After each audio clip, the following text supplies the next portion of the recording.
En Recuerdos que mienten un poco, Solari y Figueras vuelven a hablar sobre Pierre el Vitricida. Pierre el Vitricida, el primer momento en el que el disco se permite aflojar la tensión, pareciera, le dice el entrevistador. A lo que Solari responde: la chispa de esa canción fue una anécdota. Teníamos que tocar 2 noches en la esquina del Sol. De paso, una aclaración, en las redes sociales hay grupos fervientes de seguidores de la esquina del Sol que quieren que el boliche vuelva a abrir. Retomo con Solari. Y fuimos a hacer la prueba de sonido. Se ve que el boliche ya venía con quilombo con los vecinos. Aparentemente uno tiró un ladrillo y agujereó el techo, que estaba hecho de un material acanalado pero rígido. El hecho es que nadie le dio pelota. Y a la tardecita empezó a llover. Cuando llegamos había agua en la sala hasta acá, pero nadie objetó que tocásemos igual. Y cuando abrieron las puertas, la gente metió las patas sin protestar. Estaba cantando y veo que el soldado, uno de nuestros plomos, pasa arrodillado, tira de un cable y saca una zapatilla abajo del agua, llena de enchufes. Como quien pesca una alga que sale chorreando o una selga de la olla. Cromañón podría haber sido un poroto. La gente vio la escena pero no dio bola. Y entonces seguimos tocando. Cuando el gordo Pierre se dio cuenta nos dijo: ustedes están locos. Dio media vuelta para irse y al salir rompió el vidrio de una puerta al cerrarla a lo bestia. Tenía razón, había que irse a la mierda. Era una locura lo que estaba pasando. El nombrar a El Soldado nos dio la oportunidad de tocar un tema que no había tenido lugar aún en Patricio Disco Show.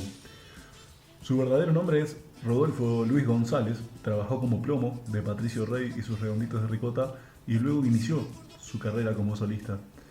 En 1997 lanzó su primer disco titulado Tren de Fugitivos, 2 años después grabó Alas Rotas y en el año 2000 presentó Descartes y Clavel, su tercer trabajo.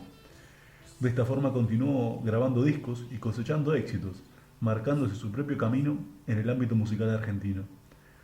Uno de los integrantes del grupo fue Tino Moroder, de El Atolón de Funafuti. En 2004 sale al mercado De Catálogo. 2 años después, El Soldado edita Visiones de un rompecabezas y en 2008 presenta En Marcha. En 2009 regresa al ruedo con la edición de Luna en el Espejo, un EP de 4 canciones que reflejan a fondo su encuadre musical con composiciones propias. Pierre el Vitricida es un tema del disco Gulp de 1985, concretamente el 4º tema del disco. Fue compuesto por Carlos Solari y Sky Beilinson en el momento de abandonar la escena under.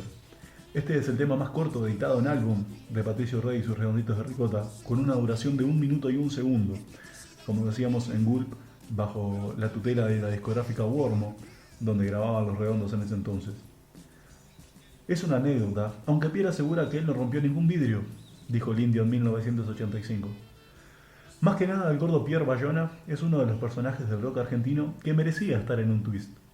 Es un productor que ha estado desde los comienzos del rock y aún sigue riendo y tosiendo. Se ha ganado un espacio y de tanto en tanto la gente sospecha que rompe algún vidrio.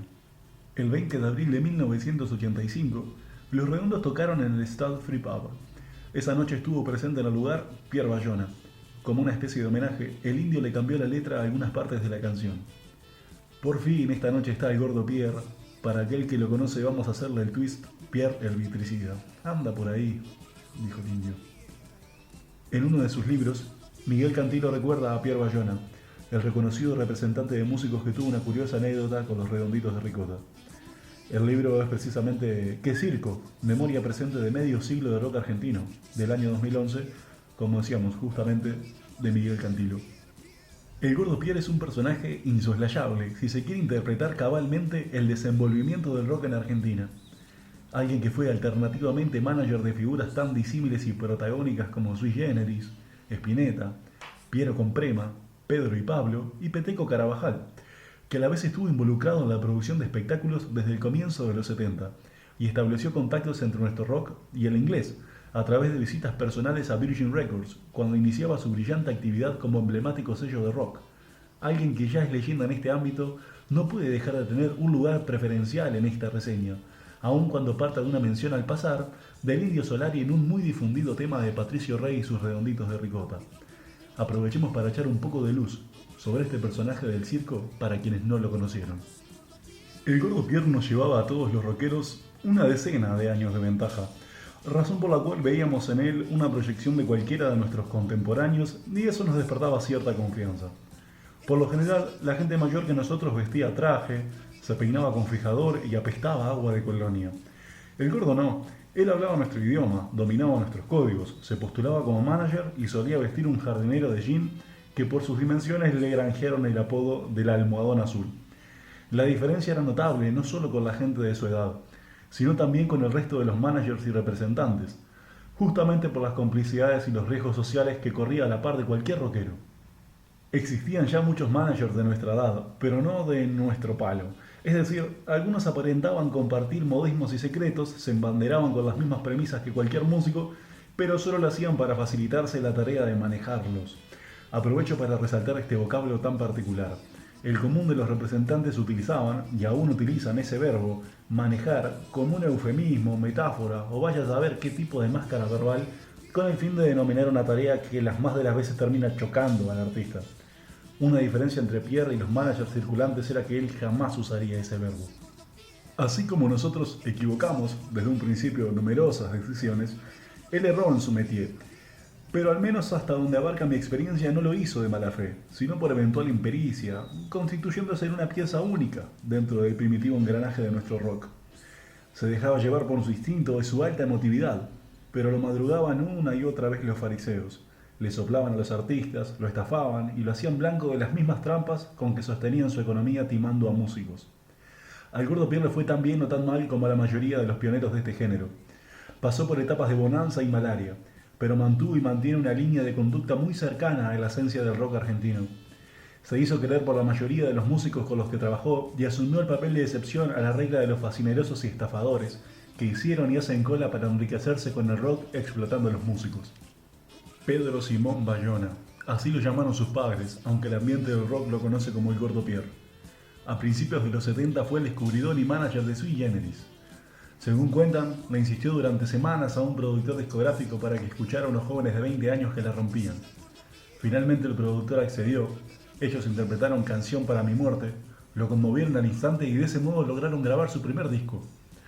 Fue productor en un par de ocasiones de trabajos de Piero, participante ocasional de algunas cosas de la cofradía de la Flor Solar y alguno más que deba andar por ahí desconocido como Ricardo Perotti, un músico ecuatoriano del cual el Gordo trajo desde Ecuador, para así presentárselos a músicos como Lerner, Natalio Oreiro o Gieco, entre otros.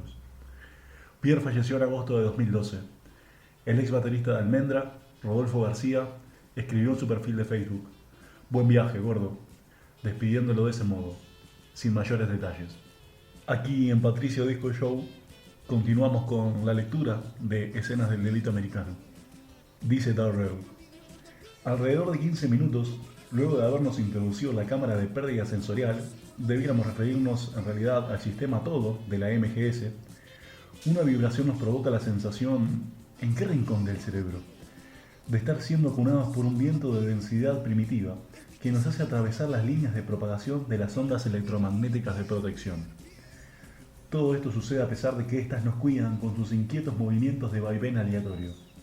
Comienzan, recién entonces, su acto las generosas y experimentales dosis de LSD en estado puro, que poco a poco van obligando al mundo de los volúmenes a ignorar la gravitación dentro del viejo circo cambiante, pleno de misterio, de continua sorpresa y de transformación de la estupidez humana. Se puede vibrar tan intensamente que alguna vez, de tanto en tanto, las ondas se quedan y se hacen estables. Forman callejones trémulos y uno se ve rodeado por radicales vibrantes que semejan hojas secas agitadas por el viento. Nos extraviamos por conductos arabescos de redes genéticas entramadas donde puede verse, por ejemplo, cómo un galgo cruza a toda carrera un mundo olvidado e inaccesible a nuestras miradas distraídas.